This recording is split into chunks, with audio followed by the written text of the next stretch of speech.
अस्सलाम वालेकुम, मैं हूँ अलीना फारूक शेख। गुज़श्ता रात अगले पहर में शेख रशीद साहब अवामी मुस्लिम लीग के लीडर हैं, उनको गिरफ्तार किया गया पुलिस की जानिब से और उनके ऊपर इल्ज़ाम है कि साबिक सदर आसिफ अली जरदारी पर उन्होंने साबिक वज़ीर आज़म इमरान खान पर कातिल की साजिश करने का इल्ज़ाम लगाया। और इसी सारे सिलसिले में पीपल्स पार्टी के एक रहनुमा हैं, उन्होंने शेख रशीद साहब के ऊपर FIR कटा दी और कहा कि ये बड़ा ख़तरनाक इल्ज़ाम है। शेख रशीद साहब जो कह रहे हैं, इस तरह के इल्ज़ामात में लोग जज्बाती हो कि आसिफ अली जरदारी की ज़िंदगी को भी ख़तरा पहुँचा सकते हैं, नुकसान पहुँचा सकते हैं।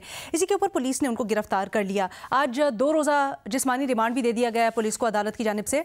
शेख रशीद का 8 रोज़ का जिस्मानी रिमांड मांगा गया था।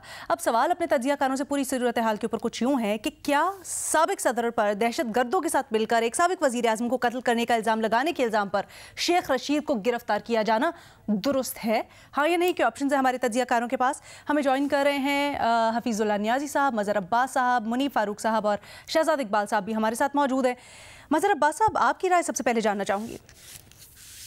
देखिए, बिल्कुल दुरुस्त नहीं है, इसलिए कि ये इस तरह इन्वेस्टिगेशन नहीं होती है इतने सीरियस चीज़ की। इमरान खान साहब ने बहुत संगीन इल्ज़ाम लगाया है और उस इल्ज़ाम के हवाले से अभी कोई भी केस रजिस्टर्ड नहीं हुआ है।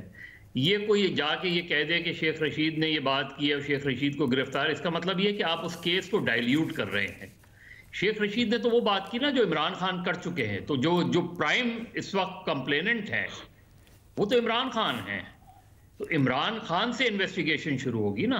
तो पहले तो स्टेट ये बताए कि उसने कोई इन्वेस्टिगेशन इस हवाले से शुरू की है या नहीं की है, कोई तहकीकात का आगाज हुआ है या नहीं हुआ, कोई किसी को ये टास्क सौंपा गया। इसलिए कि बहरहाल इमरान खान ने 1 मरतबा नहीं 2 मरतबा उन्होंने, और बहुत ही दूसरी मरतबा जो उन्होंने कल बात की है, तो वो तो बहुत अपने तई उन्होंने ये बात की है कि उनके पास सबूत भी मौजूद हैं।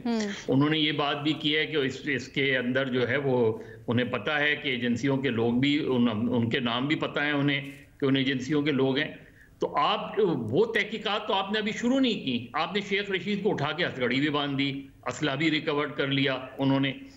ये केसेस को खराब करने की बात होती है, तरीका होता है, खामाखाई एक पॉलिटिकल माइलेज लेने वाली बातें होती हैं।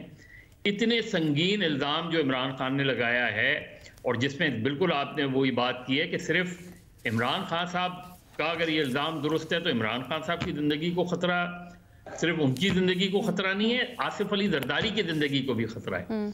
इसलिए कि जिस तरीके से उन्होंने बात की है, तो कोई भी थर्ड पार्टी भी ये सारी चीज़ें कर सकती है। तो मेरे ख्याल में मुझे तो नहीं लगता कि जो शेख रशीद साहब की गिरफ्तारी है इस हवाले से वो बिल्कुल दुरुस्त इक़दाम है। ठीक है, लेकिन न्यायी साहब यहाँ पर फिर सवाल उठता है, जो जैसे अभी मज़हर अब्बास साहब सबूत की बात कर रहे थे, शेख रशीद साहब फिर सबूत सामने क्यों नहीं लाते हैं? देखिए, एक बात यह है कि ये तो इमरान खान साहब ने इंतहाई गैर जिम्मेदाराना बात की है। कल भी उन्होंने अपनी तकरीर में अपनी तरफ से बहुत कुछ कहा।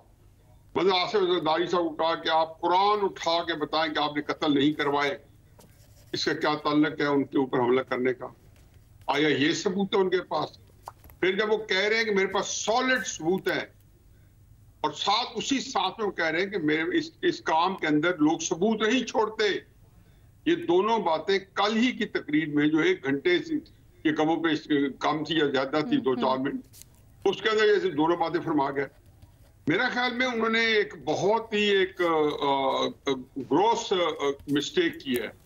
इस तरीके से इतना गैर जिम्मेदाराना बयान, और सिर्फ मेरा ख्याल है कि सिर्फ सियासी जो शोहरत जो उनको मिली हुई है, उनको अंदर पता चल गया है जी कि पहले दिन से 1 साल से जो यकदम उनकी जमीन पे पड़ी हुई जो पॉपुलैरिटी थी या जो बिल्कुल साख जो बिल्कुल जमीन बोस हुई थी, वो 7वें आसमान में पहुंची इसलिए कि उन्होंने जनाब मीर जाफर, मीर सादिक, हैंडलर, गद्दार, जानवर जब कहा और उसे एस्टेब्लिशमेंट को आड़े हाथों लिया, तो हर एक को पता है कि जी उसको रिफतें मिलती हैं, उसको पॉपुलैरिटी मिलती है। अब इमरान खान को ये नहीं पता कि उस पॉपुलैरिटी को हैंडल कैसे करें या उसको सेटल कैसे करना है। अब उसी ट्रांस में अब वो बार बार हर चीज हेर फेर के वो एजेंसियों के ऊपर ले जाते हैं। उन्होंने इस एक्सेप्शन को भी बड़ी दफा जो है आज तक जितने उन्होंने किए तो कमों पे दबे अल्फाज में इशारतन कनायतन और कई दफा थोड़ा सा डायरेक्ट होके इस एस्केलेशन को भी उसी तरीके से अपना जो है बताया मेरे खिलाफ एक्शन लो रहे हैं, जिससे वो पिछले एस्केलेशन को ये बातें कर रहे थे। पहले वो नाम उनको खुल के लेने शुरू कर दिए, जैसे रिटायर हुए बाजवा साहब, अब उसके बाद इन बाकियों का नाम नहीं लेते। तो इमरान खान साहब की वजह से उनके जो बाकी लोग हैं उनका वहाँ एक रिवाज है, उनको ये पता है कि जो इमरान खान साहब के लोग हैं, चाहे वो फवाद चौधरी साहब को भी वही रास्ता इख्तियार करना पड़ा है, उसकी और भी कई वजूहत होंगी कि जी आप ऐसी जुबान इस्तेमाल करो कि जो इमरान खान साहब उसको अप्रिशिएट करें। जो मीडिया के बैठ के जो मीडिया का जो हमारे जो कुलीग है कोई सख्त लफ्ज इस्तेमाल करे इमरान खान साहब को सर आंखों में बिठाता है। अब शेख रशीद का मुझे और तो नहीं पता, उनको बहरहाल वो एक उम्र के हिस्से में है, मेरा ख्याल है मुझसे वो 4-5 साल बड़े हैं कम से कम, और मिड 70s में होंगे या उससे करीब होंगे। अब वहां पे ये जेब नहीं देता कि आप इस तरह की छछोरी बातें करें या ऐसी बातें करें जिसकी किसी की जान को खतरा पड़ सकता है। यानी ये इमरान खान साहब को जो है या हमारे यहाँ आपने देखा तो है पेशावर में क्या हुआ है, यहाँ पे तो कराची के अंदर मशहूर था, अब हर जगह पे यही है कि मारने वाले को ये नहीं पता होता था क्यों मार रहा है, मरने वाले बेचारे को ये नहीं पता होता क्यों मर रहा है। ठीक। इस तरीके से पाकिस्तान के अंदर एक अरसद राज कत्लेआम हो रहा है। लेकिन मुझे एक बड़ा दिलचस्प लतीफा मुझे याद आ रहा है, अलीना शेख रशीद ने जो पकड़े गए, बहरहाल एक बात तो मैं ये कहता हूँ कि उनको नहीं पकड़ा जाना चाहिए, तो मैं मदर साहब के पॉइंट उनकी समाप्त करता हूँ। लेकिन मेरे 2 दोस्त थे कॉलेज यूनिवर्सिटी के जमाने में, हम कैंटीन में बैठे चाय एंजॉय कर रहे थे। एक उनमें पाकिस्तान के बहुत बड़े वकील बने, बहुत बड़े, जितना बड़ा आप समझ सकते हैं, और दूसरे बाद में सेंटर बन गया, और वो सेंटर भी 12 साल के 15 साल बहुत लंबा से सेंटर रहे। तो एक दोस्त ने बड़ा कोई बात कर रहे थे और उनका सही तरीके से कहा कि ला इलाहा इल्लल्लाह मोहम्मद रसूलुल्लाह, अगर मैं झूठ बोल रहा हूँ, तो दूसरे ने तुरंत जवाब दिया कि ला इलाहा इल्लल्लाह मोहम्मद रसूलुल्लाह, आप झूठ बोल रहे हैं। तो हम सब बैठे थे, हमने कहा कि एक तो गया, तो मैं ये मुझे लगता है कि अगर कोई बंदा को कलमा पढ़े कह दे कि नहीं आपने ये काम किया है तो क्या बनेगा, वो बंदा फारिग हो जाएगा इस्लाम से, ये फारिग हो जाएगा। नहीं तो फिर बाकी ये कि इमरान खान साहब का कुरान हो या रशीद साहब की कलमे हो, नहीं तो यही सब चले, वो गिरफ्तारी की बात अपनी जगह। फिर आप क्या समझते हैं, क्या शेख रशीद साहब ने, खान साहब ने एक बात कही, उसकी उन्होंने तस्दीक करके फिर आगे से ये भी कह के कि उनके पास सबूत है, उड़ता तीर अपने ऊपर ले लिया? छछोरापन बिल्कुल नहीं करनी चाहिए। अच्छा ठीक है जी, एक छोटी सी ब्रेक की जाए। ऐसे बेज़रन आदमी की गिरफ्तारी बनती नहीं है। कोई मदर साहब ने इसलिए नहीं कहा कि बतले हुर्रियत गिरफ्तार कर ली है, वो कहते हैं एक बेज़रन सा आदमी है बेचारा। फिर क्यों किया गया? क्या ये अच्छा मुझे थोड़ा सा आगे भी बढ़ने दीजिए ना न्यायी साहब। मैं ये जानना चाहती हूँ फिर क्यों शेख रशीद साहब को गिरफ्तार किया गया, क्योंकि इल्जाम तो बुनियादी तौर पर खान साहब ने लगाया था ना, क्या कोई ये मैसेज भी हो सकता है? एक छोटी सी ब्रेक लेते हैं, शहजाद इकबाल साहब और मुनीब साहब को शामिल गुफ्तगू करेंगे। साबिक सदर आसिफ अली जरदारी पर इमरान खान को कत्ल करने का इल्ज़ाम लगाया शेख रशीद अहमद साहब ने। बेसिकली इमरान खान के इल्ज़ाम को उन्होंने दोहराया और यहाँ तक कहा कि उनके पास सबूत मौजूद है। उनको गिरफ्तार किया गया गुज़श्ता रात और फिर आज 2 रोज़ का उनका जिस्मानी रिमांड भी ले लिया गया पुलिस की जानिब से। शहजाद, जैसे हम ब्रेक से पहले बात कर रहे थे, आपने राय जानी, लेकिन ये थोड़ा सा बताइएगा, शेख रशीद साहब को पहले भी बुलाया गया, फिर ये बात सामने आई कि वो ताउन नहीं कर रहे थे, बड़ा संगीन इल्ज़ाम है। तो क्या आप समझते हैं ये जो गिरफ्तारी हुई है ये सीरियसली लिया जाना चाहिए, इसको गिरफ्तार होना चाहिए था, कानूनी कार्रवाई ठीक तरीके से हो रही है? बहुत शुक्रिया अलीना। नहीं, बिल्कुल ठीक नहीं हो रही, बहुत ही फजूल गिरफ्तारी है, फजूल केस है और गिरफ्तारी शेख रशीद की नहीं होनी चाहिए थी। बल्कि अभी आप देखें जो ऑपोजिशन के लोगों के खिलाफ केसेस बन रहे हैं, बिल्कुल ही फजूल, मतलब बेतुके केसेस बन रहे हैं, मजाक खेज है, और उन पे गिरफ्तारियां होना उससे बड़ा जो है मजाक है। मतलब शेख रशीद साहब ने एक बयान दिया टीवी पे, बिल्कुल उन्होंने नामुनासिब बात की, कोई उस बात को इंडोर्स नहीं कर सकता क्योंकि उन्होंने कहा कि मेरे पास सबूत है। जब पुलिस ने उनको बुलाया तो उन्होंने क्लैरिफिकेशन दे दी, उन्होंने कहा कि मेरे पास सबूत नहीं, मैं तो इमरान खान का हवाला दे रहा था। नामुनासिब बात थी, लेकिन मेरे ख्याल से वो जवाब काबिल कबूल होना चाहिए था। वो कहते मेरे पास सबूत नहीं, मैं तो इमरान खान की बात को आगे कर रहा था। नामुनासिब बात थी, लेकिन क्या इस पे गिरफ्तारी होनी चाहिए, इस पे कोई मुकदमा दर्ज होना चाहिए? मेरे ख्याल से ये बिल्कुल ही फजूल केस है और फजूल तरीके से गिरफ्तारियां हो रही हैं। और ये वही रियासती जबर है जिसका हिस्सा पहले पीटीआई थी और वो मिलके खेल रहे थे, अब ये हुकूमत पीडीएम की है और वो केसेस बना रहे हैं और वो गिरफ्तारियां कर रहे हैं। कल शंदाना गुलजार साहबा के ऊपर 124A का केस बना दिया, दोबारा गद्दारी का केस बना दिया आपने, बगावत का केस बना दिया। फारूक हबीब पे आपने उस दिन उन्होंने जब रोकने की कोशिश की पुलिस वालों पे, तो आपने ये केस बना दिया कि पुलिस का यूनिफॉर्म फाड़ा गया है, पुलिस से डकैती कर ली उन्होंने, जबकि फुटेजेस आपके सामने मौजूद है। तो मतलब बिल्कुल ही फजूल केसेस बनाए जा रहे हैं और गिरफ्तारियां हो रही हैं। पहले भी हो रहा था, उस वक्त भी गलत थी गिरफ्तारियां, लेकिन अब भी जो हो रही हैं तो वो भी गलत हो रही हैं। और मैं सिर्फ ये कहूंगा कि अभी कल फवाद चौधरी साहब बाहर आए, उनसे कोई राब्ता करके जरा पूछ ले कि जब उनसे इंटरोगेशन हुई, इन्वेस्टिगेशन हुई, तो क्या उस बयान के हवाले से बात हुई जो उन्होंने दिया था members of election commission of Pakistan के हवाले से, या कोई और इनसे इन्वेस्टिगेशन हुई है? पता कर ले, हमें पता चल जाएगा, हमें तो नहीं पता। वो आएंगे बताएंगे। मुझे ऐसा लग रहा है शहजाद आपके पास कुछ इन्फॉर्मेशन इस सिलसिले में अगर है तो शेयर कीजिएगा। नहीं मेरे पास इन्फॉर्मेशन, अच्छा, वैसे ही कह रहे हैं। मैं तो ये कह रहा हूँ कि फवाद चौधरी साहब तो बाहर आ गए ना, अब उनसे पूछ ले कि क्या आपसे जो रिमांड आपका लिया गया, क्या इन्वेस्टिगेशन ये हुई आपसे कि इलेक्शन कमीशन के मेंबर्स के बारे में आपने ये क्यों बात की, क्यों ये बयान दिया, या इन्वेस्टिगेशन और सवालात और जो मैसेजिंग थी उसकी नौयत कुछ और थी? पता चल जाएगा आप लोगों को। तो मैं हैरान हूं कि इस वक्त हुकूमत जो है वो कैसे इंडोर्स कर रही है इन मुकदमात को। आज मैं सुन रहा था सईद गनी साहब इंडोर्स कर रहे थे, राना सनाउल्लाह ने इस पे ट्वीट कर दिया है, इससे पहले फवाद चौधरी की जो गिरफ्तारी थी उसको भी इंडोर्स कर दिया है। आप देखेंगे बाद में यही होगा, जब इनके ताल्लुकात खराब होंगे तो ये आके कहेंगे कि देखें इन गिरफ्तारियों से हमारा तो कोई ताल्लुक ही नहीं था, पीछे कोई और था, पुलिस को आगे किया हुआ था। अच्छा शहजाद, मेरे जहन में एक सवाल है, अगर आप अलाउ करें शहजाद। फर्क यहाँ पर सिर्फ ये है कि शेख रशीद साहब, ये जो इल्जाम लगाया है इमरान खान साहब ने, फिर शेख रशीद साहब ने उसको दोहरा दिया कि सबूत है उनके पास। ये बहुत संजीदा इल्जाम है। तो क्या हम ये समझें कि रिवायत हो जाएगी कि कोई भी किसी के ऊपर ऐसे इल्जाम लगा सकता है और कह सकता है, एंड देन बाद में वो कह जी मैं तो ऐसे ही कह रहा था, मैं जज्बाती हो गया, मेरे पास सबूत नहीं है, तो दैट्स ओके? अलीना, कोई शख्स जी शऊर इंसान इसको इंडोर्स नहीं करेगा। नहीं, I completely agree with you. नहीं, सुन तो लेनी। हाँ, I've understood your question, Alina. Now let me answer it, please. सवाल हमारा ये है, क्या इसका जुर्म ये है इस हद तक कि आप उस पर मुकदमा बनाएंगे और गिरफ्तारी करेंगे, घर में तोड़फोड़ करके अरेस्ट कर लेंगे? Is that the conclusion we are drawing? हम तो इस इशू पे बात कर रहे हैं ना, ये कोई नहीं कह रहा कि बड़ा कोई नेक काम किया है शेख रशीद साहब ने इल्जाम लगाकर। जो किया है उसकी प्रोपोर्शनेट उनका रिस्पांस होना चाहिए ना। उस पर आप मुकदमा भी दर्ज कर देंगे, बगावत भी लगा देंगे, अरेस्ट भी कर लेंगे, घर में तोड़फोड़ कर देंगे। इमरान खान जो इल्जाम लगा रहे हैं, इमरान खान साहब को चाहिए कि वो आके इन इल्जामात के, अगर वो कह रहे हैं उनके पास सबूत है, सबूत है, वो बड़े सीरियस किस्म के एलिगेशन हैं। और इसके ऑब्वियसली एक तो आप किसी का नाम ले रहे हैं कि वो कत्ल का ये मंसूबा बना रहा है, आप अपनी जान भी रिस्क में डाल रहे हैं ये इंफॉर्मेशन आम करके, तो आपके पास कोई सबूत है, आपको देने चाहिए। और मेरे ख्याल से इन्होंने, अगर पीपल्स पार्टी ने उनके ऊपर डिफेमेशन के केसेस किए हैं, कानूनी उनसे सवाल किया है, तो बिल्कुल ठीक किया है, ये उनका हक बनता है। लेकिन क्या इन इल्जामात पे आप किसी को अरेस्ट कर लेंगे, घर पे तोड़ फोड़ के चले जाएंगे, ये सवाल है ना, हमें तो इस पे करना चाहिए क्या ये रिस्पॉन्स ठीक है या नहीं है? अच्छा, क्योंकि पहले शेख रशीद साहब को बुलाया भी गया, फिर शेख रशीद साहब की ऐसी भी आ रही थी कि उन्होंने ताउन नहीं किया जो अथॉरिटीज हैं उनके साथ। मजहर अब्बास साहब आप कुछ ऐड करना चाह रहे थे, तो इसलिए अगर ये रिस्पॉन्स हो, आप क्या समझते हैं? ठीक है, अगेन आई अंडरस्टैंड सबका पॉइंट कि जिस अंदाज से गिरफ्तारी हुई वो नहीं, लेकिन मैं ये सवाल जानना चाहती हूँ या इसका जवाब चाहती हूँ कि जब कोई शख्स, एक सियासतदान इतना बड़ा इल्ज़ाम लगाता है, कहता है मेरे पास सबूत हैं, लेकिन बाद में फिर वो मुकर जाए, तो ठीक है, सब ठीक होना चाहिए या कोई कानूनी कार्रवाई नहीं होनी चाहिए उसके ऊपर? नहीं Aleena, Sheikh Rasheed is nobody in this case. Imran Khan is the party. तो क्या इमरान खान से जाके किसी ने बयान रिकॉर्ड किया है? यानी गवर्नमेंट की तरफ से इस हवाले से अभी तक कोई इनिशिएटिव नहीं है, सिवाय बयानात के। प्राइम मिनिस्टर का बयान आ गया, कंडेम किया इमरान खान के बयान को।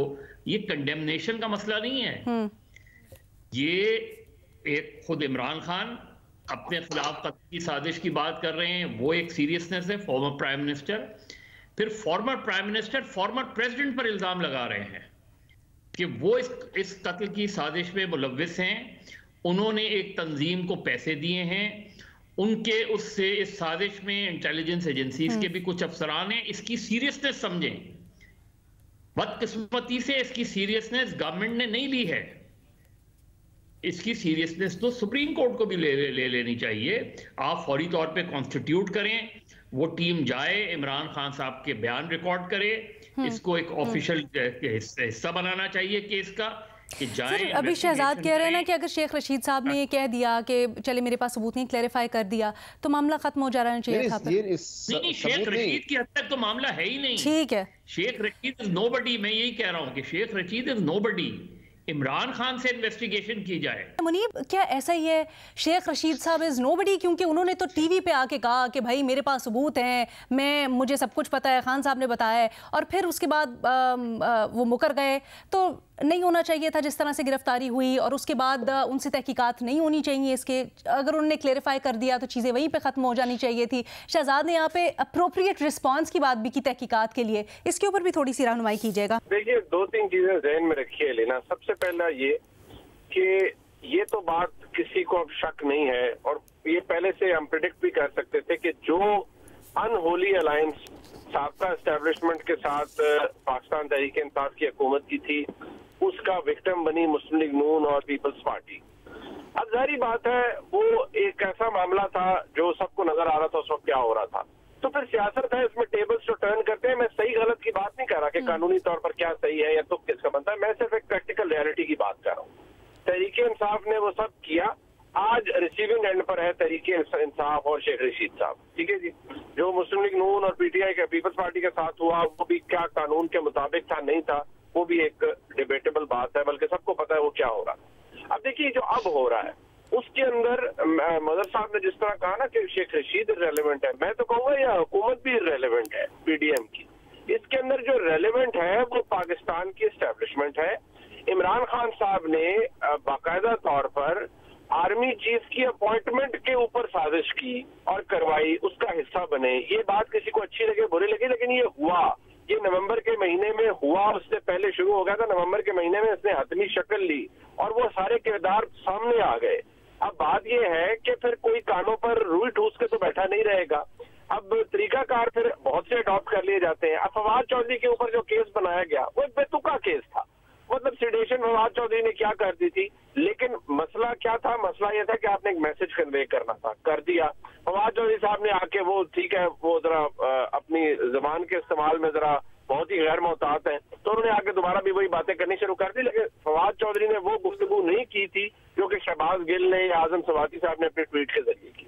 अब मसला ये है कि इमरान खान साहब की बात है, इमरान खान साहब पर अगर कोई हाथ डाले तो आज डाल लीजिए। इमरान खान साहब तो मुल्क की प्रीमियर इंटेलिजेंस एजेंसी को एक्यूज कर रहे हैं ना कि ये लोग मुझे कत्ल करवाना चाह रहे हैं, और आसिफ जरदारी साहब इसके अंदर शरीक हैं।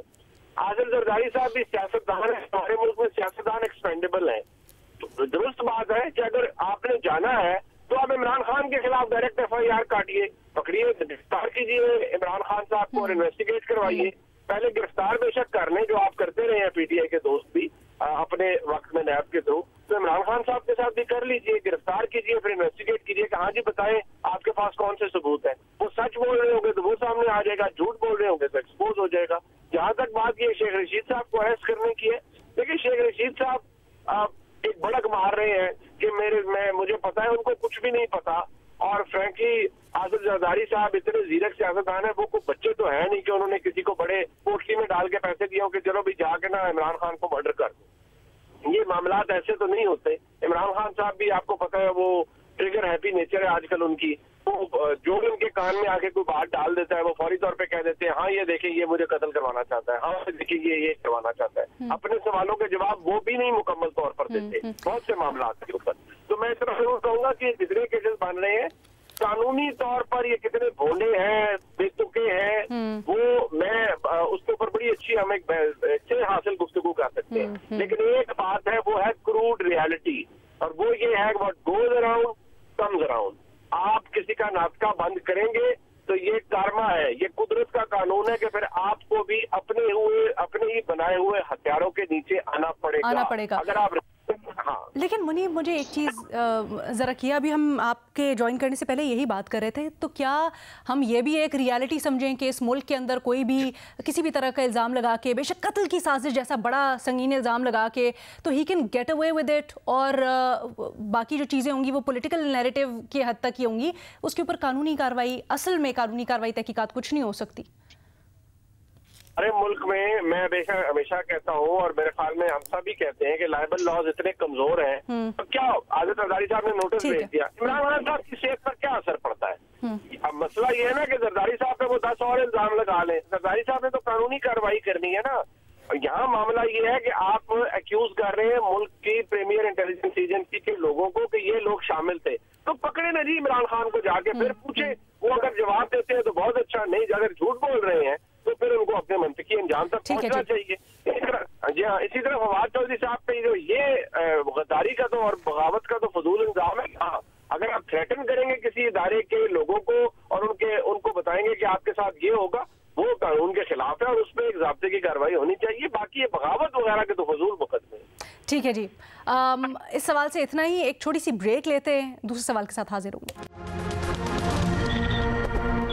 फॉरेन फंडिंग केस में, ममनुआ फंडिंग केस में इलेक्शन कमीशन ने पाकिस्तान तहरीक इंसाफ के ऊपर जो फैक्ट फाइंडिंग रिपोर्ट की और उसके नतीजे में उन्होंने अपना फैसला सुनाया, उसको पाकिस्तान तहरीक इंसाफ ने चैलेंज किया था इस्लामाबाद हाई कोर्ट में जिसका आज फैसला सामने आ गया है।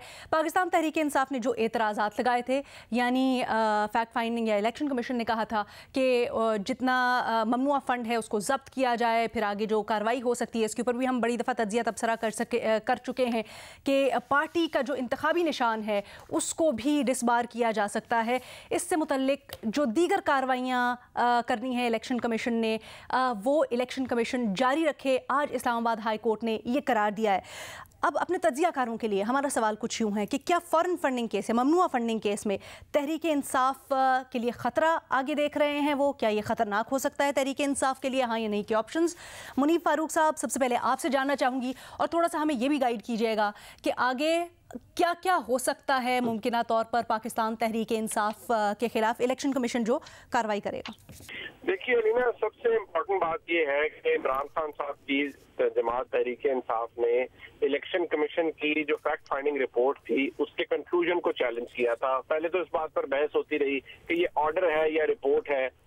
अदालत ने क्लियर किया कि इलेक्शन कमीशन ने अपनी रिपोर्ट का कंक्लूजन ड्रॉ किया है और उन्होंने ये बात कोई डिक्लेरेशन नहीं दी है और वो दे भी नहीं सकते। हनीफ अब्बासी केस जो सुप्रीम कोर्ट में था उसमें बड़ा क्लियर था। इमरान खान साहब ने जो एफिडेविट जमा करवाया वो बादियों नजर में गलत है, फॉल्स है, लेकिन उसकी जो गलती है उसके हवाले से भी जो डिक्लेरेशन है वो इलेक्शन कमीशन नहीं दे सकता। वो एक कॉम्पिटेंट कोर्ट ऑफ लॉ देगा, जैसे हाई कोर्ट है या सुप्रीम कोर्ट है। अब बात यह है कि इलेक्शन कमीशन की कंक्लूजन को तहरीक इंसाफ ने चैलेंज किया था कि ये रिपोर्ट गलत है। बार बार अदालत की कहती रही कि अगर आपके पास तो ऑप्शन है, आप इसको नोटिफाई कर दीजिए और बताइए कि इलेक्शन कमीशन की ऑब्जर्वेशन गलत है। अगर आप कर पाए तो ये सिलसिला खत्म हो जाएगा, नहीं तो प्रोसीड करेगी इलेक्शन कमीशन। दूसरी एतराज ये था तहरीक इंसाफ को कि जी एंड में जो तीन लाइनें हैं उनमें लिखा हुआ है रिपोर्ट के कि जो कार्रवाई भी मुनासिब है इलेक्शन कमीशन करेगा, including sending the matter to the federal government.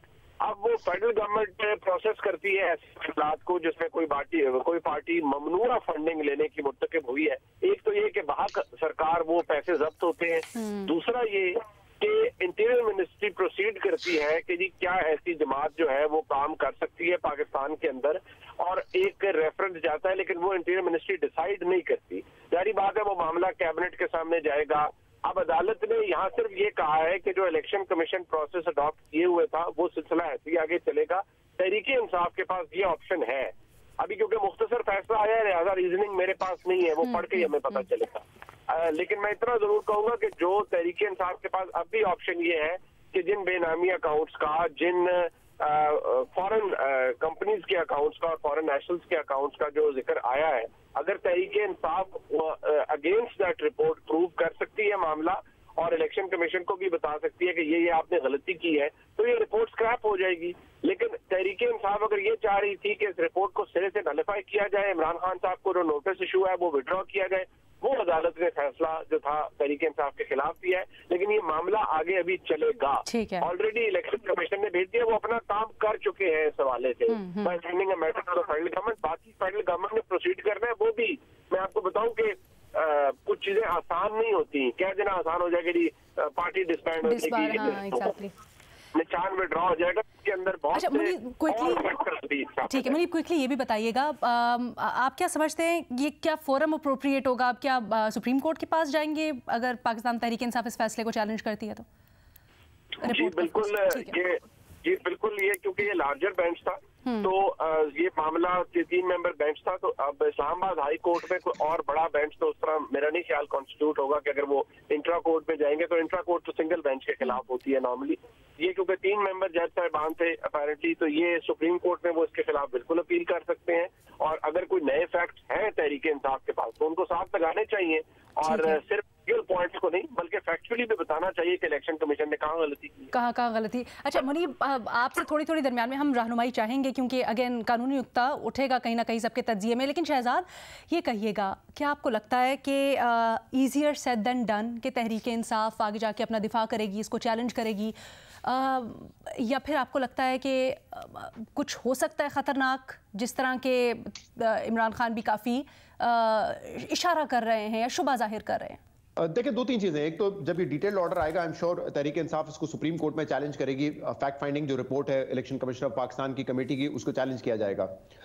दूसरा, दो तीन बातें इस केस में हैं। एक तो जो एविडेंसेस हमारे सामने आए हैं, इवन जो स्टोरीज छपी हैं इंटरनेशनल न्यूज़पेपर्स में, उससे ये तो जाहिर होता है कि ममनुआ फंडिंग तहरीक इंसाफ को मिली है। और कुछ ऐसे पैसे भी सबूत मिले थे कि शौकत खानम में जाने थे जो कि पाकिस्तान तहरीक इंसाफ की पार्टी को मिले। तो ये तो सामने आया है। लेकिन इसमें अब दो तीन चीजें। एक तो ये कि ममनुआ फंडिंग के हवाले से जो कानून है वो ये कहता है कि फंडिंग जब्त हो जाएगी, तो वो एक इसका आउटकम हो सकता है। पार्टी को बैन कर लेना प्रोहिबिटेड फंडिंग पे, ये मामला थोड़ा सा तवील है और ये होगा या नहीं होगा ऑब्वियसली ये केस जब चलेगा तो पता चलेगा। लेकिन जो इसमें आखिरी पैराग्राफ में ये कहा था कि फेडरल गवर्नमेंट जो है इस पर मजीद कार्रवाई कर सकती है, तो उस हवाले से कुछ केसेस FIA ने शुरू कर दिए हैं, जिसमें जो क्रिमिनल साइड पे आप कह सकते हैं एक केस जाता है, वो है बेनामी अकाउंट का केस। कुछ रहनुमा है जिनके बेनामी अकाउंट सामने आए थे, पाकिस्तान तहरीक इंसाफ से जुड़े हुए थे, पाकिस्तान तहरीक इंसाफ ने डिनाई किया हमारे अकाउंट्स नहीं है, तो उनकी तहकीकात इस वक्त चल रही है। अब ये सारे केसेस जब खुलेंगे, इसकी मेरिट डिस्कस होगी तो ही पता चलेगा। लेकिन जो मोस्ट ऑब्वियस आउटकम इसका फिलहाल नजर आ रहा है वो यही है कि जो प्रोहिबिटेड फंडिंग ली थी पाकिस्तान तहरीक इंसाफ ने, वो साबित हो जाती है तो वो जब्त होगी। पार्टी बैन होती है, बेनामी अकाउंट में किसी को सजा होती है, या उस एफिडेविट पे इमरान खान को सादिक और अमीन ना डिक्लेयर करके डिस्क्वालीफाई किया जाता है। ये मेरे ख्याल से थोड़ा सा अभी इस पे टाइम लगेगा, जब इसकी डिटेल सामने आएंगे तो पता चलेगा। थोड़ा सा मुश्किल लगता है ये। एक छोटी सी ब्रेक लेते हैं, वापस आते हैं। इस नुक्ते के ऊपर भी रहनुमाई चाहेंगे। मजहर अब्बास साहब और हफीजुल्लाह नियाजी साहब क्या कहते हैं, पॉलिटिकल इसकी साइड भी जरा गौर करेंगे एक ब्रेक के बाद। तहरीक इंसाफ के ममनुआ फॉरेन फंडिंग केस के ऊपर हम बात कर रहे हैं। जो एतराज़ात लगाए गए थे इलेक्शन कमीशन की फैक्ट फाइंडिंग रिपोर्ट के ऊपर, वो मुस्तरद कर दी हैं इस्लामाबाद हाई कोर्ट ने। अब ये कितना खतरनाक हो सकता है तहरीक इंसाफ के लिए, नियाजी साहब? देखिए जी, पहली बात तो ये है कि ये केस 2014 से चला हुआ है और जितने वैसे तरीके थे टाल मटोल के तरीके साहब ने सारे खर्च कर डाले। इलेक्शन कमीशन भी पहले मुख्तलिफ था, उसके ऊपर भी इमरान खान साहब जो है इसी तरीके से उनके खिलाफ सख्त जुबान इस्तेमाल करते रहे। पहली बात, इन बिटवीन में मुझे ये हैरत होती है कि आज तक मैंने नहीं देखा कि एक केस इमरान खान साहब के खिलाफ रजिस्टर हुआ हो, इमरान खान साहब ने कहा हो कि मुझे इंसाफ चाहिए, इसका ट्रायल करो। वो कहते हैं ये केस चल ही नहीं सकता, चलना चाहिए नहीं है। जो केस आप उनके खिलाफ करें, मुझे ये बात मेरी समझ से बात होता रहा कि किस तरीके से मैं कह सकता हूँ कि मैं सारी जो मुबर हूँ। हदीस सुनाते हैं कि रसूल सल्लल्लाहु अलैहि वसल्लम का फरमान बता दिया कि अगर किसी केस के अंदर अगर फातिमा भी, मेरी बेटी भी गिल्टी पाई गई तो मैं उसको भी सजा दूंगा और किसी बड़े से बड़े बंदे को मैं नहीं बख्शूंगा। तो अपने बारे में उन्होंने क्यों एक एग्जम्पशन दी है। दूसरी बात यह है जी कि ममनुआ फंडिंग केस के अंदर पहली जो बात, आज उन्होंने इलेक्शन कमीशन ने शो का नोटिस भी इशू कर दिया है इस फैसले के बाद इमरान खान साहब को। लेकिन ये जो इमरान खान साहब कहना, मुझे उसमें बड़ी अजीब लगता है कि 6 या 7 दफा इलेक्शन कमीशन के खिलाफ हम जो उसके हाई कोर्ट या सुप्रीम कोर्ट ने उनके फैसले ओवरटर्न किए। मेरा ख्याल है गलत बयानी है। मैं कई दफा सोचा कि देखूंगे कौन कौन से फैसले हैं जो ओवरटर्न हुए। एक फैसला नहीं ओवरटर्न हुआ। ये जरूर है कि कुछ दिन के लिए केस चला, वहां से डिसीजन आ गया। ये इसको रुकवाने के लिए इन्होंने 20 या 22 या 23 दफा ये हाई कोर्ट में, सुप्रीम कोर्ट में, खुद इलेक्शन कमीशन के अंदर इन्होंने हीले बहाने हथकंडे इस्तेमाल किए, कोई भी जो है काम नहीं आया।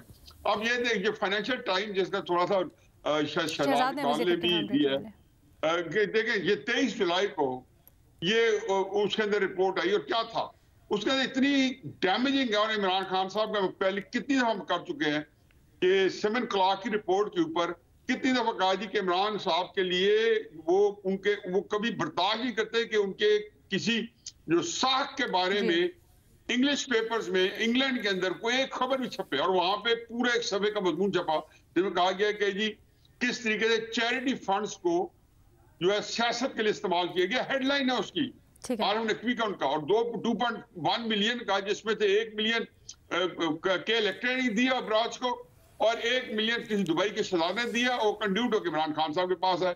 वहां क्रिकेट मैच हुआ, टिकट सब पे उसके ऊपर लिखा हुआ है चैरिटी मैच है, वो पैसे इकट्ठे करके इमरान खान साहब को भूटान क्रिकेट क्लब के दे दिए गए।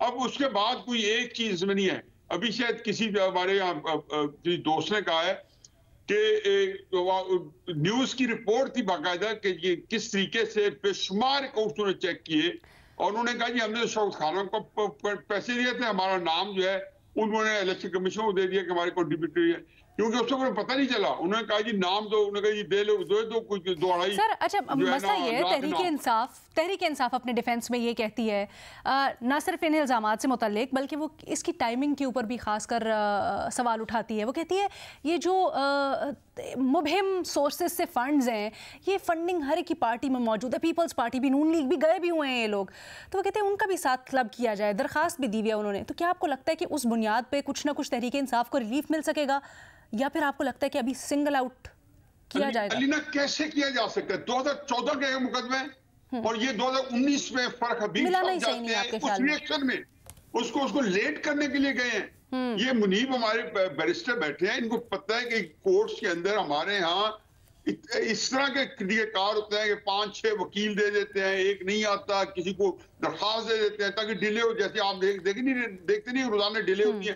आप 2019 में गए इसको रुकवाने के लिए, भैया आप ये कहते हैं हाँ सर, तो फिर आप देख रहे हैं कि पीटीआई के लिए बड़ा खतरनाक है। मेरे तो ख्याल है उनके भी होने चाहिए, इसमें तो दो राय नहीं है। मैं ये नहीं कह रहा हूँ पीटीआई को तौर पर उनका कोई जवाब नहीं है कि 2014 से आपने सारे सर पीटे। इलेक्शन कमीशन के 2 इलेक्शन कमिश्नर थे जिनको आपने नेज़े चन्नी पे रखा, गालियां दी, और आज जो है जब आप कहते हैं जी हमारा भी साथ कर, आखिरी मानन का ये होता है कि मुस्लिम नून अपनी उस पार्टी, उनके भी होंगे, उनको भी टांग देना चाहिए। और इस सिलसिले में मैं एक बात कर लूं आखिरी, इसमें एक चीज नहीं होगी, जैसे तोशा खाना के अंदर जाली रसीद भी आ गई, मनी ट्रेल भी आ गई, फलां भी आ गया, प्रोसीड्स नहीं आई, ये जो 5 करोड़ का बिका है या 30 करोड़ का बिका है, इसी तरीके से ममनुआ फंडिंग के अंदर भी कोई 15-20-25 चीजें हैं। खुसूसन हर एक तरीके से लीडर के अकाउंट्स के नाम पे अकाउंट खुला हुआ है, इमरान खान साहब के अपने अकाउंट इस्लामाबाद के अंदर ऑपरेट होते रहे, उन्होंने अपनी डॉक्यूमेंट। जी सर, वो हमने रिपोर्ट के ऊपर बड़ी तफसील से तबसरा भी किया था, मुझे याद है। मजहर अब्बास साहब, आप कहिएगा सर, क्या आप देख रहे हैं कि कुछ इमीडिएटली तहरीक इंसाफ के लिए ये डैमेजिंग हो सकता है, या आपको लगता है कि तहरीक इंसाफ कुछ देर के लिए इसको स्टॉल कर जाएगी? देखिए, पहली चीज तो ये कि ये केस बहुत लंबा चला है, इतना मेरा ख्याल है लंबा नहीं चलना चाहिए था, कम से कम इलेक्शन कमीशन में इतना लंबा नहीं चलना चाहिए था 2014 का, जिस तरह भी न्याजी साहब कह रहे थे।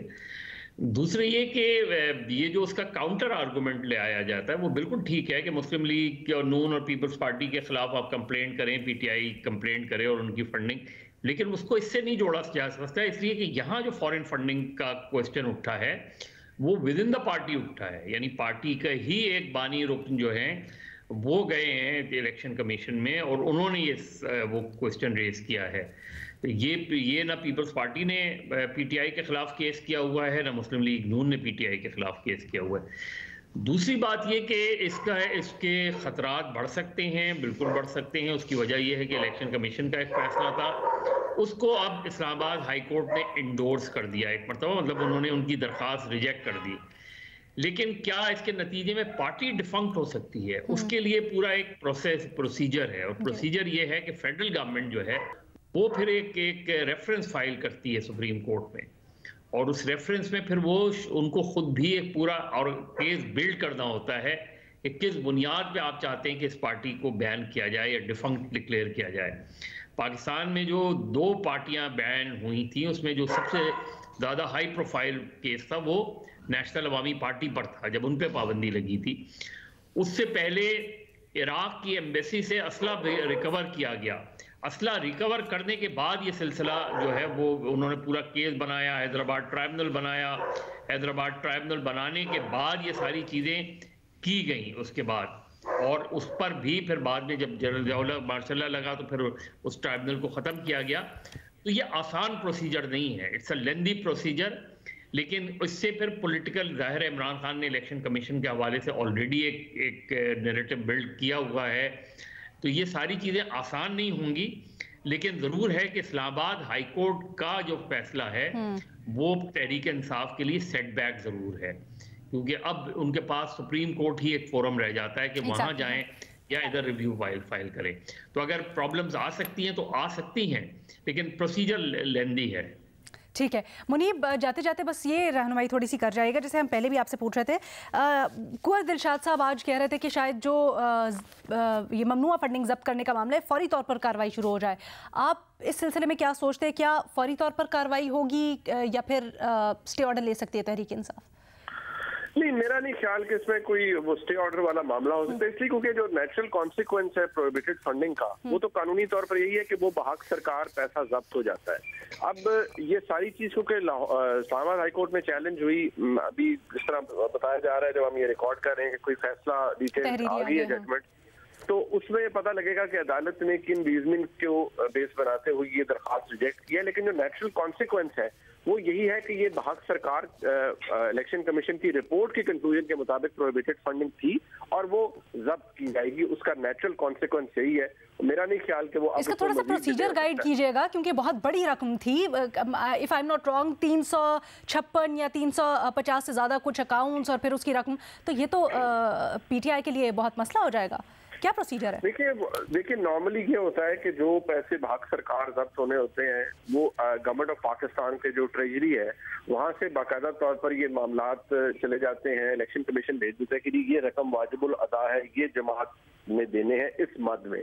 फिर वो गवर्नमेंट ऑफ पाकिस्तान प्रोसीड करेगी, इलेक्शन कमीशन का साथ पूरा वो अटैचमेंट होगी उसके एक डॉसियर की कि ये आप वाजिबुल अदा है, ये आप दें, और उसका कोई कॉन्सिक्वेंस भी होगा कि अगर नहीं देंगे तो उसका क्या होगा। लेकिन मेरा ख्याल है कि तहरीक इंसाफ इसमें टाइम सिर्फ ये जरूर ले सकती है कि हाँ जी अच्छा हमने अगर देने ही है तो हम फौरी तौर पर 30 करोड़ रुपए या 50, मुझे नहीं पता एग्जैक्ट अमाउंट क्या है, तो हम फौरी तौर पर देने के मुतामिल नहीं है, हम ट्रांचेस में देंगे, तो वो गवर्नमेंट फैसिलिटेट कर सकती है। लेकिन इसको अनलेस के रिपोर्ट टर्न डाउन हो जाए, नल एंड वॉइड करार दे दी जाए, मुझे कोई और जगह नजर नहीं आती जहां पर को गुंजाइश है। ठीक है जी, आज के प्रोग्राम से इतना ही, इजाजत दीजिए, अल्लाह हाफिज।